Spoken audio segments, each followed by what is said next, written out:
All right. Now we'll see the loader. So for loader, we have two options. Either we can use this same loader what we are using on web, or if you want to, you can use device native activity indicator as well. But that will need some device code. We will need to maybe have the implementation of app state with the I notify property changed. That will work kind of a view model. Then we'll need to go to main page.xaml, and here we will need to have that some logic. So if you go that route, that I have already done that thing in some of my video. I don't remember exactly, but maybe in Blazing Books project we have done that. Yeah, maybe on my channel only. If you go to the playlist, and here if you check the complete app builds, maybe inside this, in this Blazing Books application, in this application maybe. Okay, so you can check that if you want to. Now in this we'll reuse the same Blazor loader only. Okay, so that exists in share.components only, I guess. Share.components.components, we have this loader. Okay, and it is working on web because we have that loader component in our app.razor. So we'll do same thing. We'll copy this loader. We'll go to our mobile, and then we'll go to our components routes.razor, and here after router we can have the loader component. Save it. But we will need using statement. So let's add this using in our maybe underscore imports.razor. So save everything. Now it should work. We'll see if it is working, but right now let's go with it. The next thing what we need is, let's quickly do that, the login register, that component. Let's have some spacing from left and right. So in share.components and pages auth login dot razor, here if we see, we have container, then we have row, then we have call sm4 mx auto my auto and all these things. Now, so how this bootstraps grid system works, we have call sm4. That means on small devices use 4 column grid, but less than that it will use the 12 column grid, the complete 12 columns for this section. But that is not what we need. We need to have some spacing from left and right. So what we'll do, for extra small, for mobile device, we need to have some spacing from left and right. So for that, instead of directly having call 12, which is default, we will say that just use maybe call 11. So call 11 without any size identifier. That means SM, LG, XL. XS is not there in Bootstrap 5, but SM, LG, XL, without those, call 11. This is for mobile device. Then it will go to call SM4. So 4 column on small devices, and it will continue like this only. For large also it will use 4. For extra large, double XL, for all those it will use 4. Same thing we need to do on our register page. Register like this, save, and let's try to run this. Now we should see loader, and this login register, it should be in there should be some space from left and right.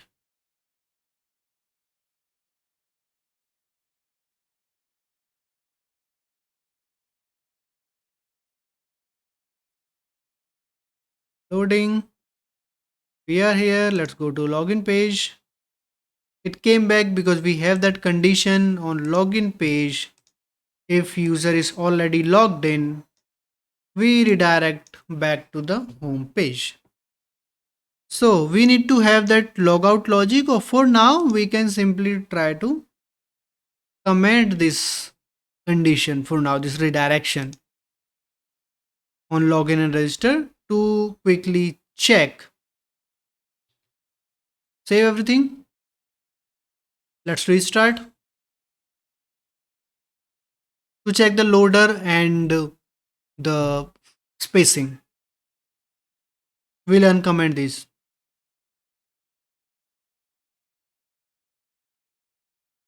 Alright, app is loading.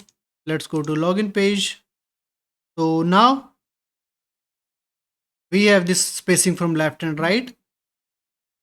Cool. Now let's try to log in. admin@gmail.com and password 123456789. Incorrect password. So login, logging in, and incorrect password. You saw that loader logging in.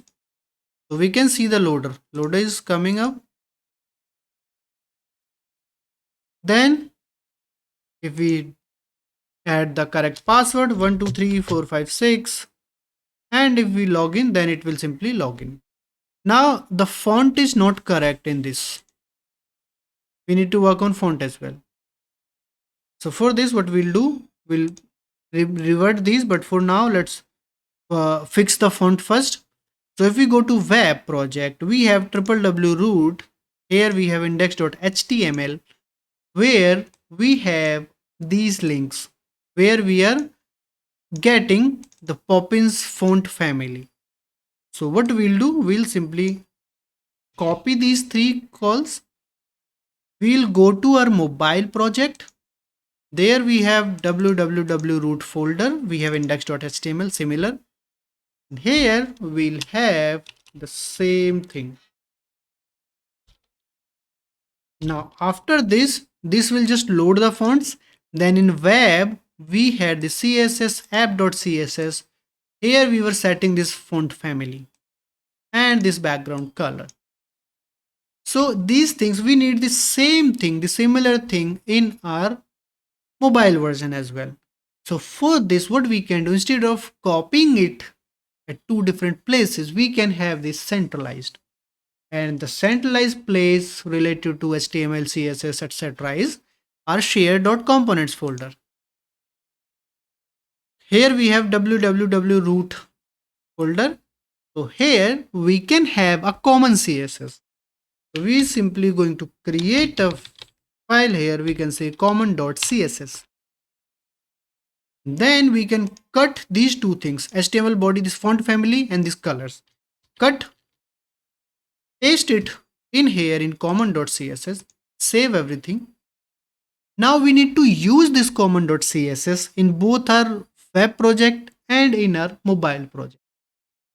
Okay, so the way we can access some CSS from our Razor class library, what we have included in our Blazor project, the way it works is, for normal use case, it will have just /common.css because this is directly in www root folder.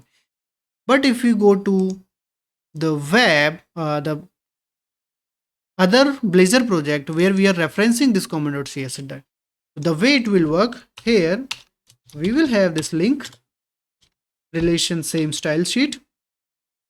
Then href, how it works is, there is a special syntax of underscore content and slash. Now we need to have the assembly name, project name. So the project name would be blazingquiz.share.components. So let's copy this. Come here.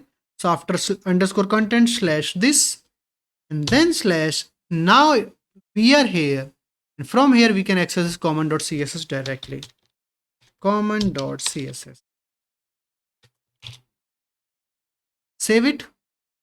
Same thing, we'll simply copy this. We'll go to our mobile project. We'll go to www root index.html. And here also we'll do same thing. And we should have this after bootstrap so that if we want to override anything, we can override. Because I'm having the order like this, that first we'll have bootstrap and then our common CSS, so we can override anything from Bootstrap in our common CSS. Then I have global CSS from this project, this current project, so we can have that global CSS. In this global CSS, we can override the common CSS. After that, I have this project specific component scoped styles, isolated CSS. So we can override anything from this inside this. So this is the order I follow. Save, and let's try to run it. Let's see if it is working. If we are able to see this, the Poppins font.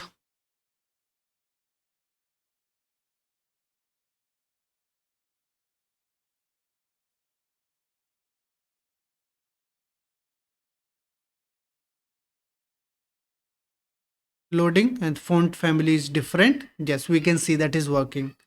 Let's go to login page, and we can see, right, font family is different and background color is also different.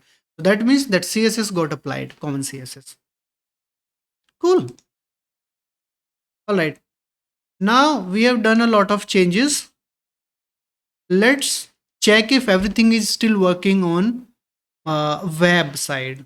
So let's select the web project, Blazor WebAssembly. Let's start it. We'll see if everything is still working there. Nothing's breaking with all these moving around and all these things. Let's quickly hard refresh a couple of times so that it is able to load the new CSS. We can still see everything is still working. The design is fine. And it came here so that we know that the storage is also working. But let's quickly do this. Let's go to network, CSS, and let's restart. I just want to see if that style is there.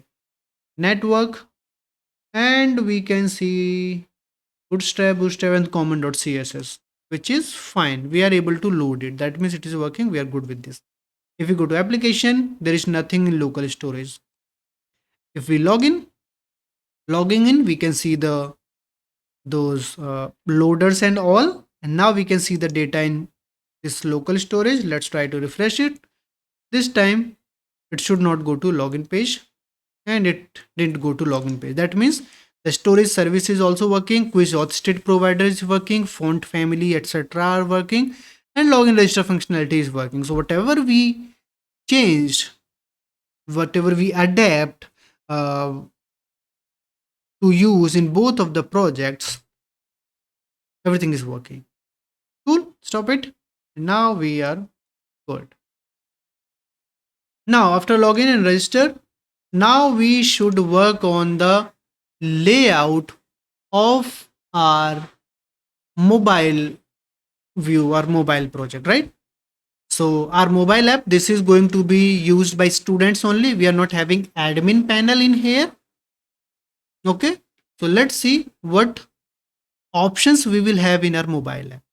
So if we go to web, and if we go to the layout, main layout,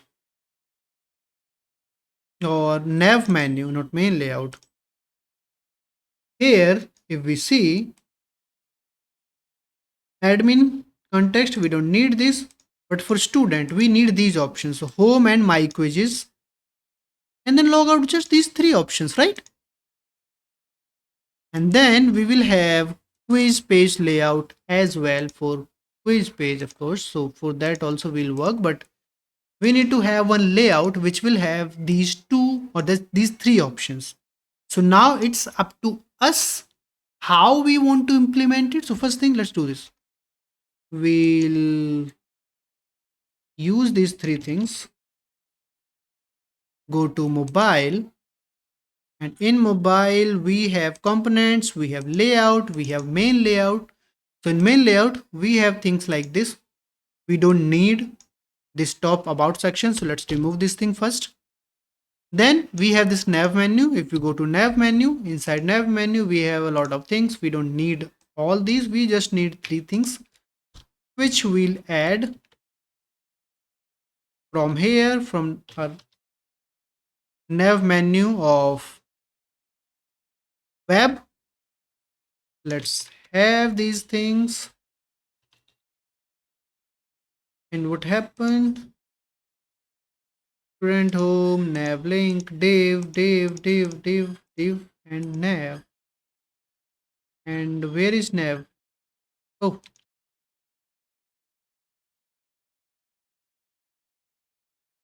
okay. Inside this nav flex column, we need to have this logout. And before logout, we need to have these two divs. So this is missing. All right. Now we have this logout async method. Let's quickly use this logout async, then we'll fix something else. So here we can define this method at the rate code logout async. We need quiz auth state provider. Let's inject this, inject quiz auth state provider, and we need this shared components auth. We should move it to underscore imports.razor. Save it, and we are good now. Then we need navigation manager as well on this. So we'll inject navigation manager, save it, and our nav menu is ready in our mobile side. So here also let's change this blazing quiz.mobile to blazing quiz, just this. And now we can go to login and register pages and just uncomment that redirection thing, because now we have logout. So if you want to check it, we can simply log out. Redirect this and redirect this. Save everything. And let's select mobile and let's try to run it again. The app is here, loading, blazing quiz, and we have home, my quizzes, and logout options. If we go logout, it should redirect to login page. So we are good with this, right? Now, for those three options, admin@gmail.com, password is 123456, login. First thing, we need to restrict the login of admin account from our mobile app. Then we have these three options. So this looks web kind of thing, a responsive website kind of thing, but because we are making mobile app, it's better to have these options as maybe tab, bottom tab bar, or maybe flyout, which can come from the left section.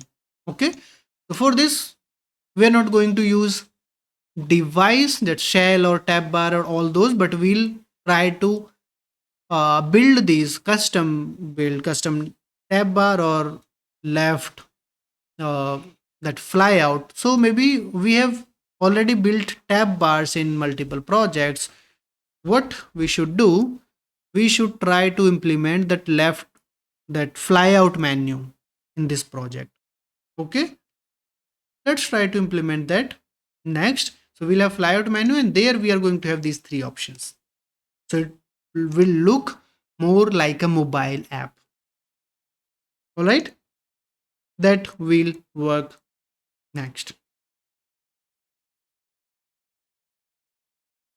Let's close all open.